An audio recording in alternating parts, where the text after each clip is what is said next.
మనుషులు మీకు ఎలాగో చేయవలనని మనుషులు మీకు ఎలాగూ చేయవలనని మీరు కోరుకుందరో అలాగ మీరును వారికి చేయుడి. అలాగున మీరు కూడా వారికి చేయండి. మనుషులు మనకు ఎలాగూ చేయాలని, ఇదిగో నువ్వు ఒక ఇంటికి వెళ్తే నేను అతిథిగా ఎంతగా నిన్ను చక్కగా చూసుకోవాలని నువ్వు ఆశపడతావో, నువ్వు కూడా నీ ఇంటికి వాళ్ళు వచ్చినప్పుడు అలాగే చేయాలి. నువ్వు వాళ్ళ ఇంటికి పోయినప్పుడు నువ్వేమో మంచిగా బాగుండాలి, నువ్వేదో మంచిగా వాళ్ళు నీకు ఆతిథ్యం ఇవ్వాలని అనుకుంటావు, కానీ నీ ఇంటికి వచ్చినప్పుడు నువ్వు అలాగూ చేయకపోతే నష్టమా కాదా? మనం కూడా మనుషులు ఎలాగూ నీకు చేయాలని అని అనుకుంటున్నావో నువ్వు కూడా అలాగే చెయ్యి. అప్పుడే నీకు దీవెన, అప్పుడే నీకు ఆశీర్వాదం.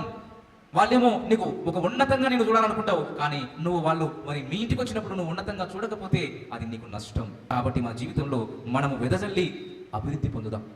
ఈ సందేశాలు మీకు నచ్చినట్లయితే దయచేసి లైక్ చేయండి, సబ్స్క్రైబ్ చేయండి, పక్కనే ఉన్న బెల్ బటన్ నొక్కండి. ఈ సందేశాలను దయచేసి 10 మందికి షేర్ చేయమని ప్రభువు నామమున ప్రేమతో మీకు మనవి చేస్తున్నాం. Thank you.